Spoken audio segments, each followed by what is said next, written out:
बिस्मिल्लाहिर्रहमानिर्रहीम। अस्सलाम वालेकुम। आपका दोस्त सलमान हैदर। दुआ है परवरदिगार से कि उसने आपको और आपके अहले खाना को अपनी हिफ्ज़ अमान में रखा हो। वैसे तो इस हुकूमत से मौजूदा हुकूमत से कम से कम पाकिस्तान तहरीक इंसाफ के हक़ में कोई खैर की उम्मीद रखी जा नहीं सकती, और क्योंकि ये कॉन्टीन्यूटी है PDM-1 की, उसके बाद वो कॉन्टीन्यूटी थी निगरान हुकूमत, और फिर निगरान हुकूमत की कॉन्टीन्यूटी अब ये PDM-2 है। इसका मुझे और आपको सबको बहुत अच्छे से अंदाज़ा है।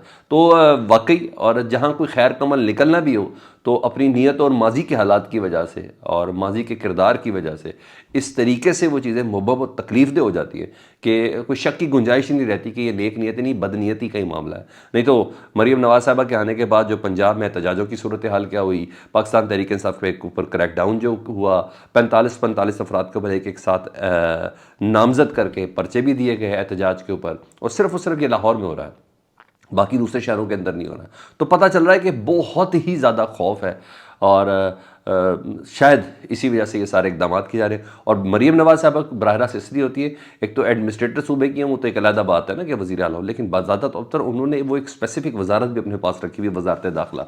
तो कोई गुंजाइश नहीं है जो कल तक इधर मोहसिन नकवी साहब कर रहे थे पंजाब में बैठ के, वो मरीम नवाज साहबा कर रही है। चंद दिन पहले आपको खबर दिख रही, पिछले हफ्ते अडयाला जेल के बाहर से ना कुछ मशकूक अफराद गिरफ्तार हुए हैं। पता चला अफगान दहशतगर्द वहाँ से पकड़े गए हैं, और ये सिर्फ सादे नहीं पकड़े गए थे, इनसे असला, गोला बारूद, IEDs, और कहा गया था कि असले की बड़ी खेप इनसे पकड़ी गई है, और कोई खातून दहशतगर्द का भी बताया गया। कोई इस टाइप की खबरें बाकायदा चली थी। एक तस्वीर ज़रूर थी कि 3 अफराद के सरों पर कपड़ा डाला गया हुआ और बताया जाता है कि अफगान दहशतगर्द है। फिर बड़ी हाइप अच्छी खासी क्रिएट की गई थी। फिर एक थ्रेट अलर्ट जारी कर दिया गया था। उस थ्रेट अलर्ट में था कि रावलपिंडी के हसास मकामात को निशाना बनाया जा सकता है, जिसमें फ़ौजी तनसीबात भी कहा गया था, और ख़ुसूसन लफ्ज़ जिक्र किया गया था अडयाला जेल का कि इसको दुश्मन की खुफिया एजेंसियां जो पाकिस्तान की दुश्मन है वो इधर हमला करना चाहती हैं, और एक बड़ा टारगेट जो है वो अचीव करना चाहती है।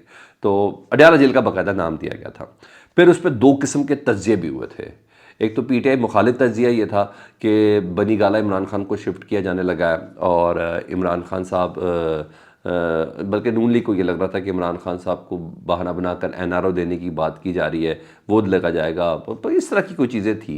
बहरहाल पाकिस्तान तहरीक इंसाफ इस सिलसिले में थोड़ी मुताद थी, और उन्होंने कहा था कि इमरान खान साहब के हिफाजती इक़दाम किए जाए। ये हमारा लीडर है, साबिक वज़ीर आज़म है, और सियासी कैदी, अव्वल तो उसको रिहा किया जाए, लेकिन उनकी हिफाजत के इक़दाम फ़ौरन किया जाए। और ख़दशात भी थे कि शायद उनको किसी और जेल मुंतकिल किया जाए, लांडी में मुंतकिल हो जाए, मच जेल मुंतकिल किया जाए, यानी किसी ऐसी जगह पे हो, मगर ऐसा कुछ भी नहीं हो। एक तीसरी ऑप्शन आज अडॉप्ट की गई है सर, और वो बड़ी हैरान कुन और मानी खेज़ है, उसका एक लफ्ज़ बड़ा मानी खेज़ है। और तीसरी ऑप्शन ये है कि 2 हफ्तों के लिए इमरान खान साहब से किसी भी किस्म की मुलाकात, मुशावरत, राब्ता, साफ़ी के इंट्रैक्शन, हर चीज़ पर पाबंदी लगा दी गई है। और ये पाबंदी किसी और ने नहीं लगाई, महकमा दाखिला पंजाब ने लगाई है। महकमा दाखिला पंजाब इस वक्त मरीम नवाज़ साहबा के पास है। तो मरीम नवाज़ साहबा ने ये पाबंदी लगाई है कि इमरान खान साहब से किसी किस्म की कोई मुलाकात नहीं होगी 2 हफ्तों के लिए जी। हालांकि यार वो ख़ुद भी सियासी कैदी रही हुई है, उनको थोड़ा ख्याल करना चाहिए था, लेकिन बहरहाल वो एक इमेज है, वो जो इम्पेक्ट है ना कि मैं बहुत सख्त गिर किस्म की एडमिनिस्ट्रेटर हूँ, वो डेवलप करके रखना है, तो उसके लिए बहुत ज़्यादा ज़रूरी है। तो बहरहाल हालांकि मंगल और जुमरात नहीं, मंगल और जुमरात को 2 मुलाकातों का दिन होता है, तो आज मंगल था, आज इमरान खान साहब की मुलाकातें नहीं कराई दी गई। इवन उनकी बहन भी, इवन दीगर जो कायदीन थे वो भी पहुंचे हुए थे मुलाकात के लिए, और इमरान खान साहब से उनकी मुलाकात नहीं हुई थी। और यही नहीं, ये भी खबर दी गई है कि जी ना सिर्फ मुलाकात नहीं हुई, बल्कि गेट नंबर 5 के बाहर जब मीडिया के नुमाइंदों से बात होती, जो भी सरबराह इमरान खान साहब की बहन ने वगैरह मुलाकात करके आती थी, उनके ऊपर भी पाबंदी लगा दी। गेट नंबर 5 से वो डेस्क की मीडिया को उठा दिया गया है, और 2 किलोमीटर तक वहाँ मीडिया नज़र नहीं आएगा अडयाला जेल के। और ये खबर दी गई कि अंदर और बाहर दोनों जगह पे सर्चिंग हो रही है। देखें, जेल के अंदर और बाहर सर्चिंग हो रही है। ये सब चीज़ें, ना सिर्फ इमरान खान साहब से मुलाकात की पाबंदी लग गई, शाह महमूद कुरैशी साहब से मुलाकात की पाबंदी लग गई, परवेज़ इलाही साहब से भी कोई मुलाकात नहीं कर सकता 2 हफ्तों के लिए, और फवाद चौधरी साहब से मुलाकात नहीं होगी। तो महकमा दाखिला ने IG जेल को बाकायदा तौर पर मुरासला लिखा है, और इस पर रद्दअमल भी आया, और पहला रद्दअमल अलीमा खान साहबा ने दिया। इमरान खान साहब के मुकल्लन ने तो दिया, वो मैं आगे चल के बताता हूँ। अलीमा खान साहबा कहती हैं इलेक्शन से बाद से अब तक, जी हाँ, उन्हें कहा मुतअद्दिद बार डील के पैगाम भेजे गए हैं, جس میں یہ کہا گیا ہے کہ عمران خان صاحب اگر چپ کر کے آرام سے بیٹھ جائیں تو ان کو رہائی مل جائے گی، مگر عمران خان نے کہا ہے کہ مینڈیٹ چوری ہمارا ہوا ہے، یہ وہ مینڈیٹ ہے جو عوام نے ہمیں دیا ہے، جب تک یہ مینڈیٹ چوری مینڈیٹ واپس نہیں ہوتا معیشت بہتری کی طرف نہیں جائے گی۔ ٹھیک ہے جی، ہمارا مینڈیٹ ہمیں واپس کیا جائے۔ تو یہ چوری مینڈیٹ اس کا مطلب ہے 8 فروری کے بعد کی یہ باتیں وہ بتا رہی ہیں۔ تو انہوں نے کہا اس سلسلے میں مجھے جب میں سپرنٹینڈنٹ جیل کے پاس گئی آج ملاقات کے، تو انہوں نے کہا نہیں، اوپر سے اداروں کی طرف سے آرڈر ہے، اور مجھے لگتا ہے کہ شاید ان کے کہنے کا مطلب ISI یا فوج ہے۔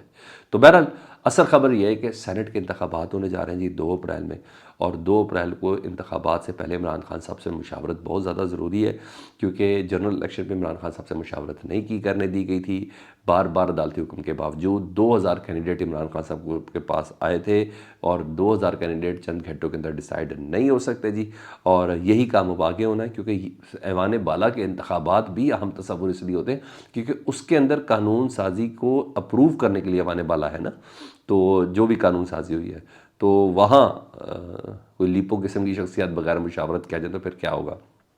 ویسے بھی ابھی پتہ چل تو گیا ہے اخوند زادہ چٹان کے ذریعے کہ 1 سے 1.5 ارب روپیہ ایک سینٹ کا نشست کے پیسے ہیں، تو بس پھر دیکھ لیں۔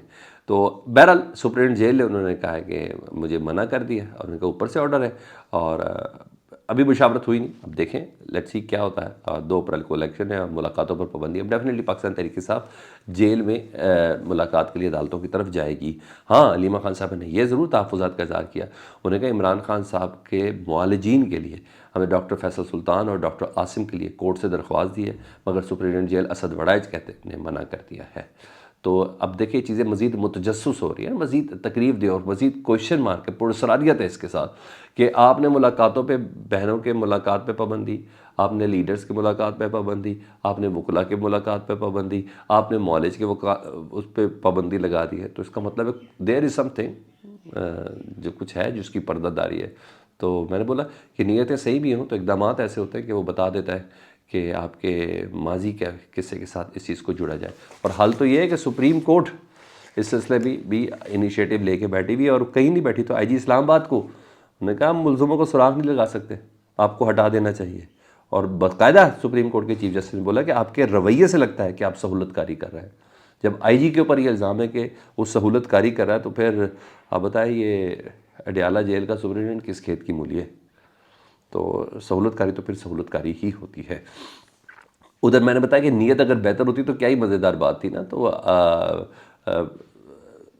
MWM کے جو سربراہ ہیں راجہ ناصر عباس صاحب، کل وہ آرڈر لے کے گئے تھے عمران خان صاحب سے ملاقات کا، اور پابندی تو آج لگی ہے، ان کو کل ملاقات ہی کرنے نہیں دی گئی، وہ سپرنٹینڈنٹ جیل اسد وڑائچ کے خلاف درخواست لے کے پہنچ گئے عدالت میں۔